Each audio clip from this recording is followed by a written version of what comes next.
Ya, pada dasarnya wanita itu pingin cantik, nggak ada wanita yang pingin jelek ya.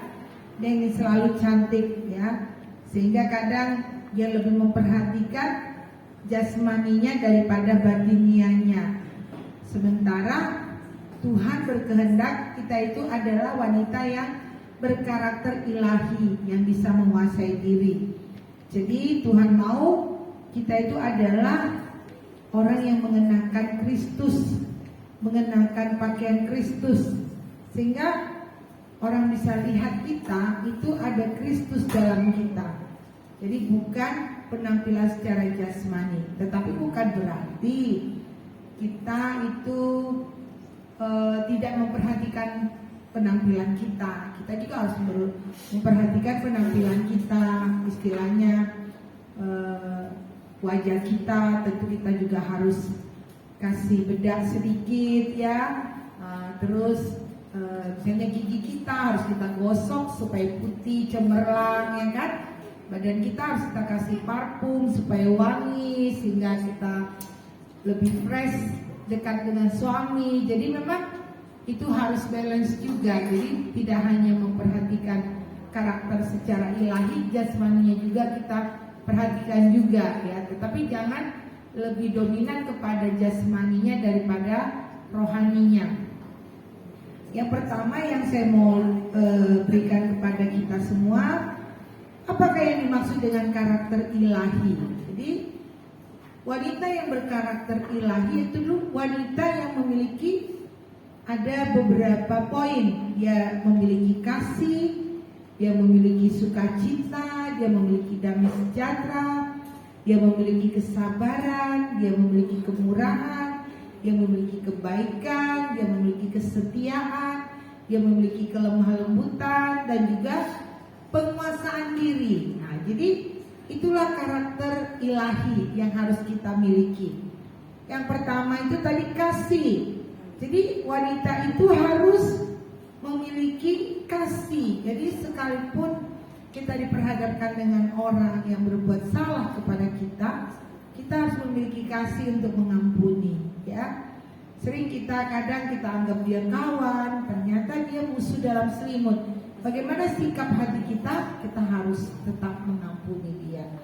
Yang kedua, sukacita. Ayo ibu-ibu, di masa-masa yang sukar ini, masa yang sulit, mungkin gaji suami kita tidak cukup, mungkin kita dalam keadaan kekurangan di bidang ekonomi.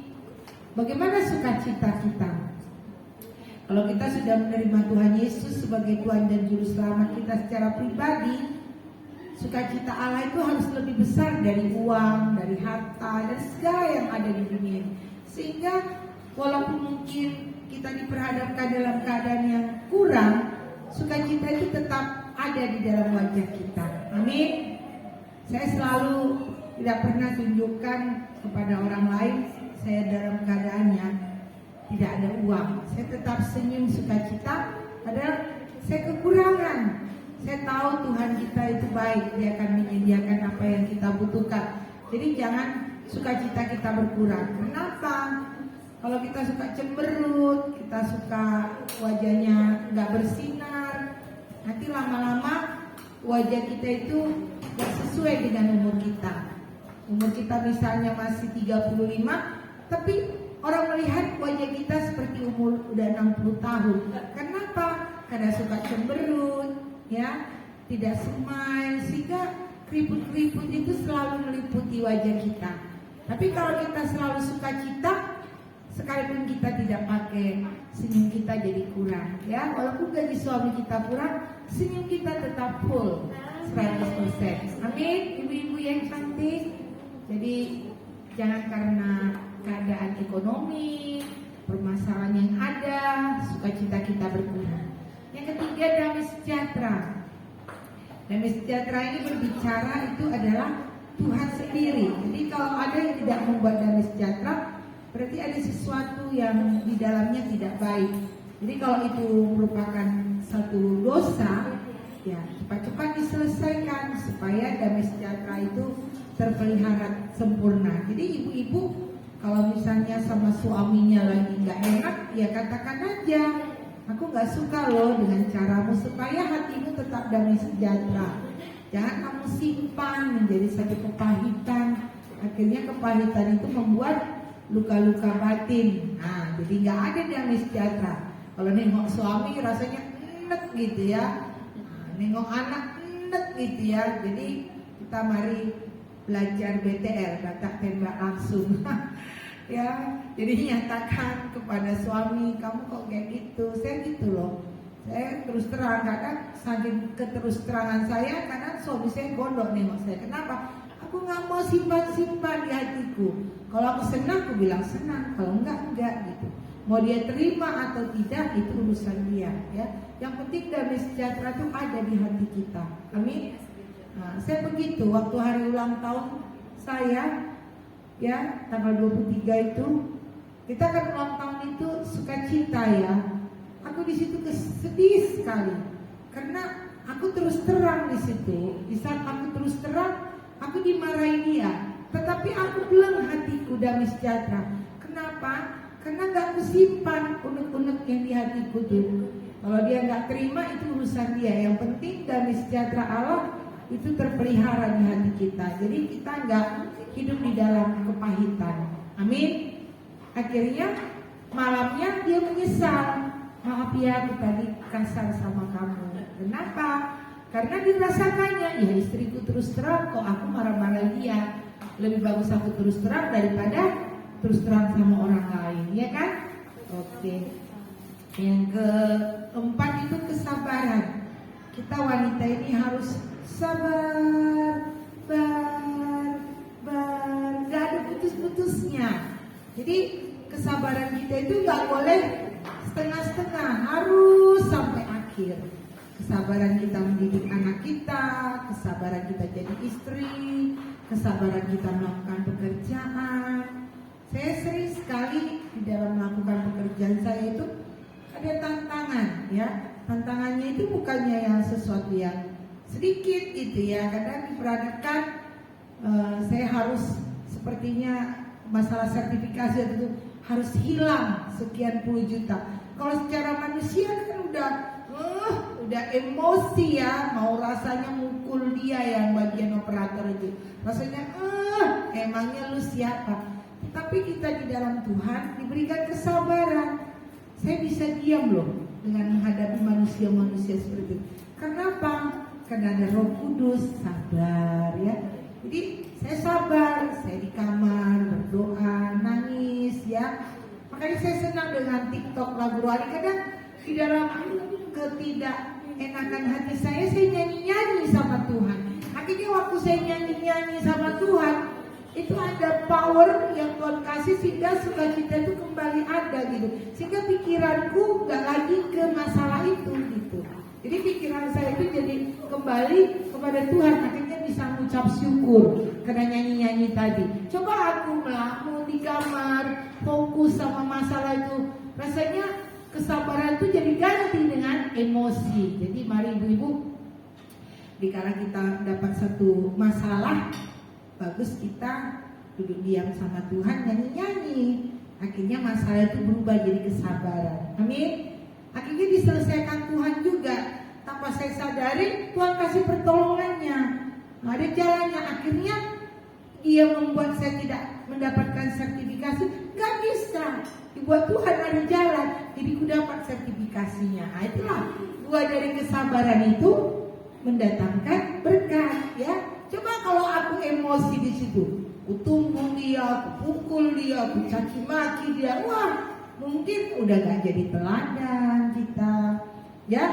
Dia pun jadi sakit hati. Tapi karena saya diam, ya saya diam, akhirnya dia malu sendiri. Akhirnya buat cara yang lain gitu ya. Nah itulah cara Tuhan. Jadi memang ibu-ibu harus sabar, sabar, sabar, sabarnya gak putus. Katakan dulu sekarang. 1, 2, 3. Sabar, sabar, sabar, sampai gak putus ya ibu-ibu. Oke ya. Baru lanjutnya kemurahan ya. Ibu-ibu harus punya jiwa memberi, jangan pelit ya. Jangan harta itu untuk diri kita sendiri ya. Saya di dalam kekurangan saya coba memberi Ada cara Tuhan menolong ya. Terkadang saya nggak punya dana, tetapi saya harus memberi gitu ya. Di dalam kekurangan, kalau kita memberi dalam kelimpahan itu mudah sekali. Tapi coba memberi dalam kekurangan, wah itu dituntut satu. Ini kayak mana ya? Aku harus bayar ini, harus beli beras, tapi Tuhan suruh aku memberi gitu ya. Jadi kami punya pengalaman dengan Ibu Stelani untuk vaksinasi ya, yang ada harusnya donatur kami, ternyata Tuhan gak izinkan. Jadinya Tuhan bilang, kau donaturnya, mulai dari kau. Oh iya ya, ngapain aku mengharapkan orang lain? Akulah donaturnya. Apa yang bisa aku beri, itulah yang saya beri. Ya, artinya Tuhan itu menyuruh kita dulu yang menabur. Akhirnya Tuhan berkati kita berlipat. Akhirnya vaksinasinya mereka merasakan berkat Tuhan ya. Padahal kita nggak banyak, kita beri cuma biskuit aja. Tapi remaja itu dia diberkati ya, ibu-ibunya dia diberkati dengan kita memberi. Jadi mari ibu-ibu, harta yang kita miliki itu jangan untuk diri kita. Seperti itu loh. Air maret itu kan kalau ditutup di kanan, ditutup di kiri, coba buat di situ 1 minggu airnya, pasti wow kali airnya itu, karena nggak mengalir gitu ya. Nah kita pun gitu, kalau kita itu punya harta kita untuk kita saja itu jadi penyakit loh sama kita. Ya, misalnya kita jadi sakit ini, sakit itu, jadi ada pengeluaran. Tapi coba kita, harta kita itu kita menabur. Jadi Tuhan kasih harta yang baru, yang selalu baru. Selalu baru tiap hari, baru tiap hari. Jadi berkat kita tuh baru setiap pagi. Amin. Jadi kalau misalnya dari WBI Kepri, ayo sumbangkan ini, jangan ini WBI minta-minta aja kerjanya ini. Minta aja, jangan seperti itu. Kalau itu untuk pelayanan, yes. Apa yang mau dibantu untuk WBI Kepri? Nah, jadi kita dengan sukacita, oh ya iuran setiap gereja 20.000 1 bulan. Oke, jadi tidak ada kata-kata dalam mulut kita itu seperti pelit ya atau medit. Tapi kita memberi. Amin, ibu-ibu. Miliki jiwa memberi. Amin. Ya. Jadi saya paling pandang juga kalau diminta misalnya, udah buatkan donat lah, saya langsung buat itu loh. Saya paling jangan diminta sama saya. Kalau diminta sama saya tuh gak bisa tidur. Pasti saya usahakan saya beri.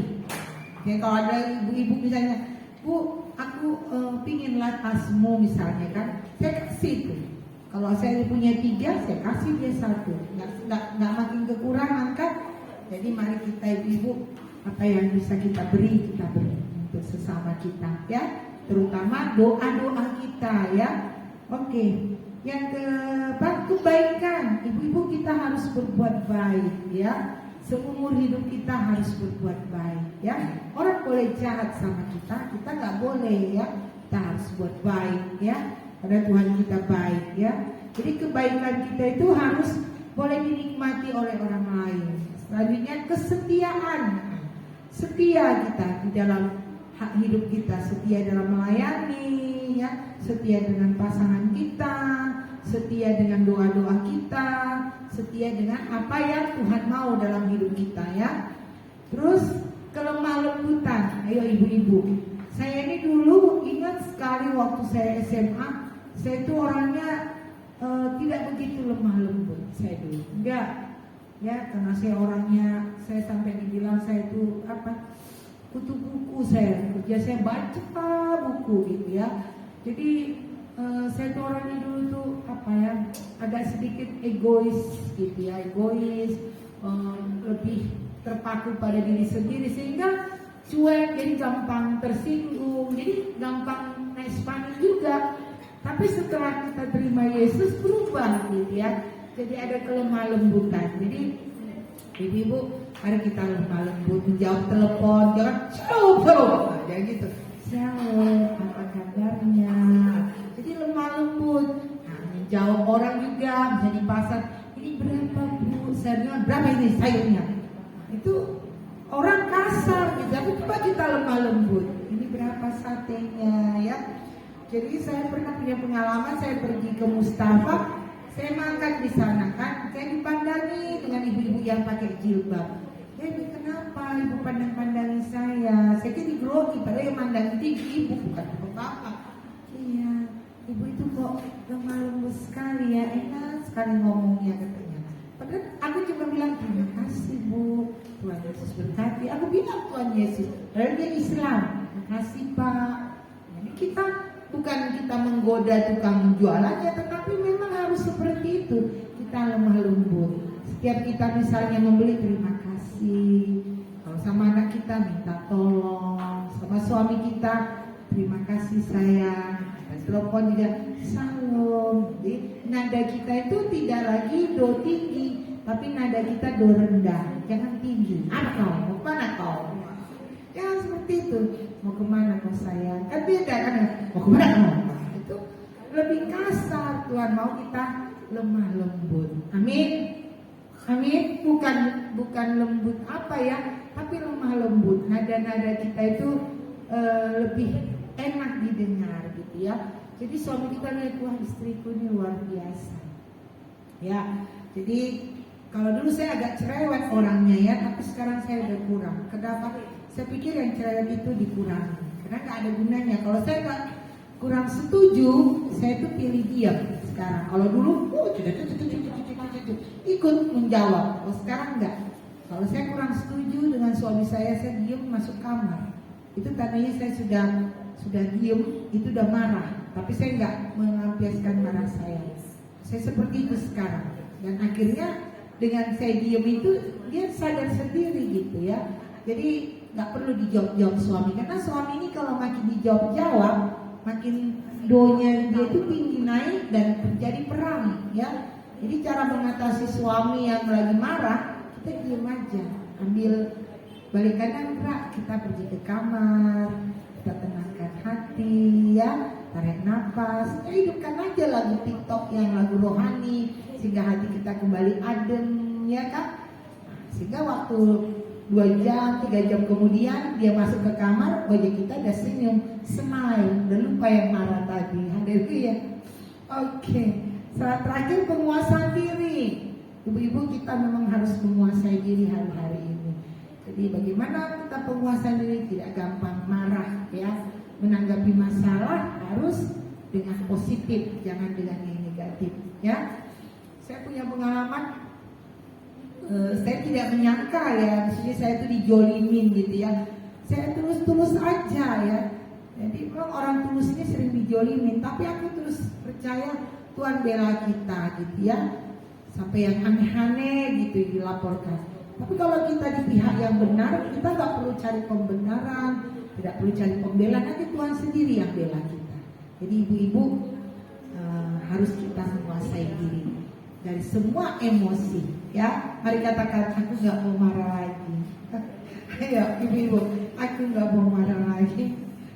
Udah katakan lagi, aku nggak mau cerewet lagi. Ayo ibu-ibu, terus aku nggak pelit lagi. Katakan ibu-ibu, iya, aku nggak muka mutung lagi. Aku harus selalu tersenyum manis. Amin. Jadi kita nggak perlu pakai make up yang mahal-mahal. Kita glowing terus ya ibu-ibu. Jadi bukan harus kita ke salon wajah kita itu cantik, enggak. Saya nggak pernah ke salon, saya salon sendiri. Tapi saya mengglowing wajah saya dengan selalu tersenyum ya. Terus kalau kita buka status itu jangan ceritakan masalah-masalah kita. Masalah kita cukup kita yang tahu. Ceritakan sukacita Tuhan, apa yang kita dapatkan. Itu masalah-masalah itu sudahlah, kita bawa aja sama Tuhan. Air mata kita bawa sama Tuhan. Haleluya. Oke. Bagaimana caranya supaya kita memiliki karakter ilahi? Yang pertama bertobat. Iya, kita harus bertobat. Kita punya kelemahan masing. Saya punya banyak kelemahan ya. Bertobat. Bisa Tuhan tegur, oh ya ini kelemahan saya, ini kelemahan saya, ini. Kita minta ampun sama Tuhan. Tuhan, aku salah di sini, aku salah. Saya pernah salah, saya pernah kecewa, saya pendam kecewa. Akhirnya apa? Saya jatuh loh dalam dosa. Saya pendam kekecewaan ini, saya bawa kekecewaan ini. Ternyata dengan kekecewaan itu saya jatuh dalam dosa. Dan seketika saya jatuh dalam dosa, saya ditegur Tuhan. Dan saya cepat-cepat mengakui dosa saya. Saya selesaikan. Saya tidak malu, Tuhan saya sudah salah. Itulah. Jadi jangan mau menyimpan kekecewaan. Kalau kita menyimpan kekecewaan, akibatnya kita jatuh dalam dosa. Nah di situ kita perlu bertobat. Oh, kira kekecewaan itu berakibat kita jatuh dalam dosa. Kita tidak boleh. Makanya saya sekarang memilih kalau lagi saya nggak senang, nggak enak sama suami, ungkapkan itu. Aku bilang begini, ini. Mau dia marah, aku nggak peduli. Yang penting damai sejahtera itu ada di hati saya. Itu yang terutama. Karena kalau itu kita nggak ungkapkan, itu bisa jadi kepahitan.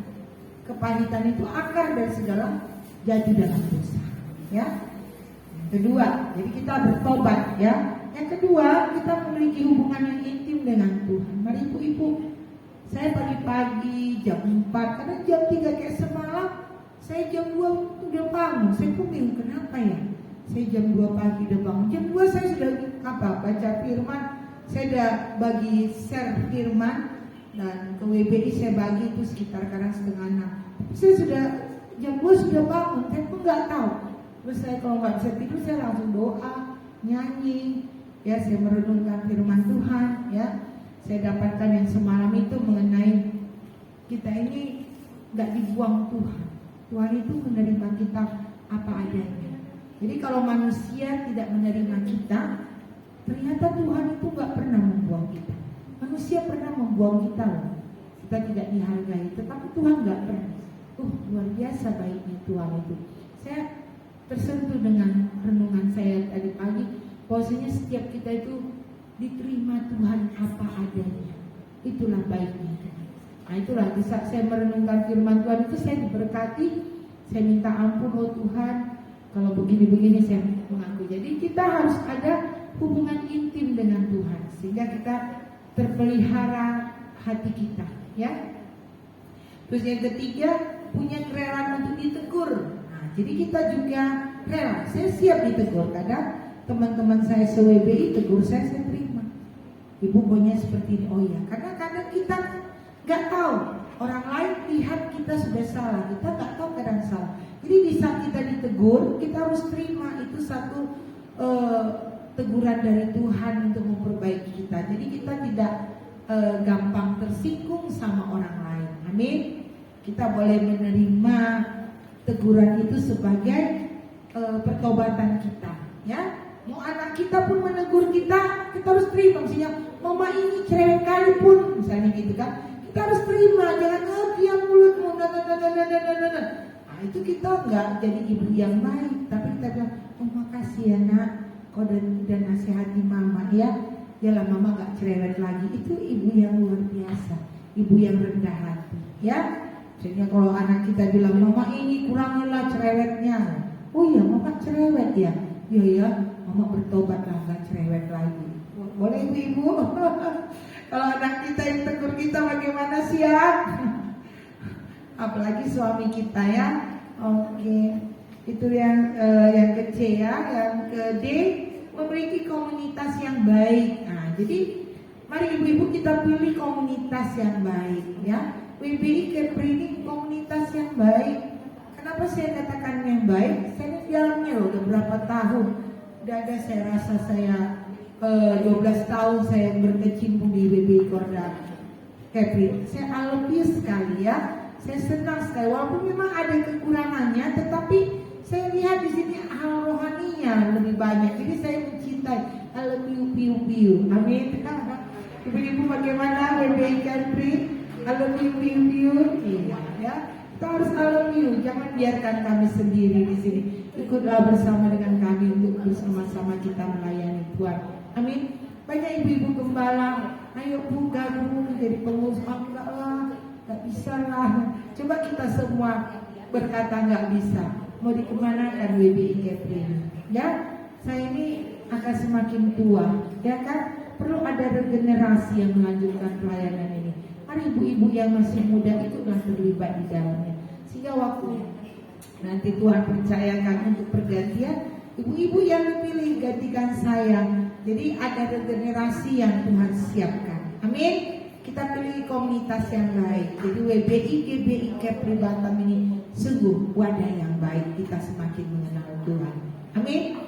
Oke, kalau ada gosip-gosip, oh itu WPI begini-begini, sombong enggak. Kami tidak sombong ya. Kami kapan saja, di mana saja kami siap.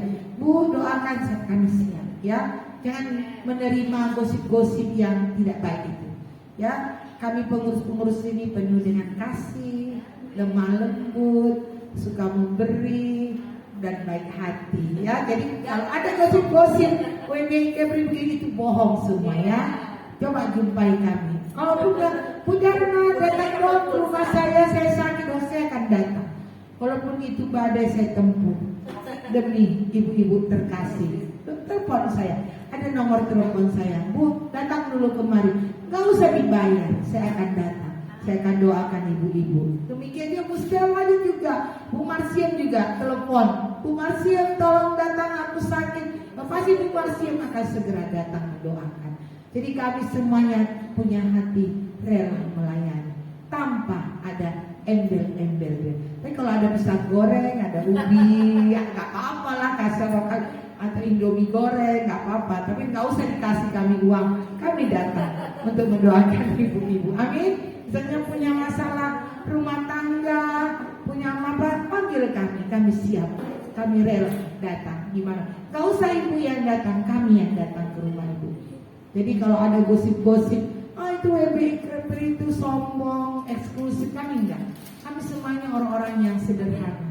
Kami apa adanya. Makan tempe, goreng, tahu, kami siap. Pakai garam pun kami siap. Artinya pelayanannya tidak harus dengan mewah-mewah, tidak, apa adanya. Ya ibu-ibu, nah itulah. Terus disiplin. Nah jadi kita juga harus ibu punya disiplin ya. Disiplin di rumah ya. Rumah kita itu harus bersih ya. Jangan karena kita wanita karir, wanita jadi guru, rumah berantakan, nggak boleh ya. Rumah saya itu harus rapi, bersih. Nggak mau saya jorok-jorok. Kenapa? Itu bagian dari disiplin ya. Tempat tidur kita harus bersih sehingga suami selalu sepenting tidur bersama kita. Amin. Nah, ya kan? Wangi selalu terus. Dapur kita bersih, jadi suami kita pun kayak mana ya, betah makan di rumah ya. Karena kami berdua, kami jarang masak kan, beli aja kan. Katanya ngapain masak? Ini kami sekarang sering beli berdua, satu berdua, karena pecel kan bagi dua ya. Nah, makan berdua lah kami. Jarang aku masak. Kenapa? Karena hanya berdua. Kalau berdua itu masak boros kata suami gue. Ya udah kami beli aja. Jadi mana yang membuat enjoy suami istri lakukanlah ya. Yang penting sukacita selalu di dalam rumah. Amin. Jadi ibu-ibu harus punya disiplin. Disiplin bangun pagi ya. Disiplin mempersiapkan semua keperluan keluarga ya. Lakukan dengan penuh sukacita. Jadi ibu-ibu yang terkasih, di sini dikatakan penghalang penguasaan diri itu kadang tidak mengerti, pola pikir yang selalu berubah dan tidak dipimpin oleh Roh Kudus. Jadi penguasaan diri kadang itu bisa salah. Kadang-kadang pikiran kita ibu selalu negatif. Misalnya sama suami gitu ya, pulang mama, oh ini pasti udah selingkuh. Nah, kita terus negatif ya. Padahal dia mungkin kan ada kerjaannya, jadi kita nggak usah pikiran negatif ya. Nah, jadi tidak mengerti, kita nggak tanya, langsung kita ambil kesimpulan, terus tidak dipimpin Roh Kudus. Ya. Oke. Terakhir, banyak wanita mengenakan aksesori untuk mempercantik manusia secara lahiriah, namun lupa mengenakan Kristus untuk menyatakan manusia batinnya. Banyak wanita menganggap dirinya memiliki karakter yang baik, tetapi jika standar karakternya bukan standar Kristus, maka belumlah bila seseorang disebut karakter ilahi. Sebaik-baiknya karakter seseorang akan sangat tampak dalam penguasaan dirinya. Sebagaimana Yesus sebagai manusia, ia menguasai dirinya sedemikian rupa, bahkan sampai mati di kayu salib. Kuasailah dirimu dalam segala hal. Saudara yang kekasih, dari semuanya itu nampak dari penguasaan diri. Jadi kalau orang lain berbeda, kita tak boleh berbeda ya. Orang lain boleh berantem, kita harus membawa damai. Tetangga suka berantem, kita pembawa damai. Amin. Amin. Lebih bagus kita memilih diam. Saya gitu. Ya, atau tetangga saya punya pohon jambu banyak kali sampahnya. Aku lebih memilih diam dan akhirnya aku sapu semua sampah-sampah. Tapi akhirnya dia ditebangnya pohon mangganya. Karena malu sendiri. Karena aku nggak jawab. Jadi kita nggak usah membalas kejahatan dengan kejahatan, tapi balaslah kejahatan dengan kebaikan. Amin. Ibu-ibu yang terkasih, demikianlah firman Tuhan. Kita sebagai wanita-wanita Allah harus menguasai diri berkarakter ilahi. Jadi saya rasa topik kita dan kita lanjutkan hari Senin ya Bu. Nanti ada 4 lagi hari Senin kita lanjutkan. Jadi saya harapkan ibu-ibu semua harus mengikutinya kembali. Sayangkan pelajaran 4 lagi ya. Jadi nanti masuk dari WCB 1 kita masuk kepada WCB 2, masuk kepada WCB 3. Sehingga kita menjadi wanita cakap berdampak untuk keluarga, untuk pelayanan, untuk semuanya. Saya rasa Tuhan Yesus memberkati. Shalom. Kembali pada Ibu Stella.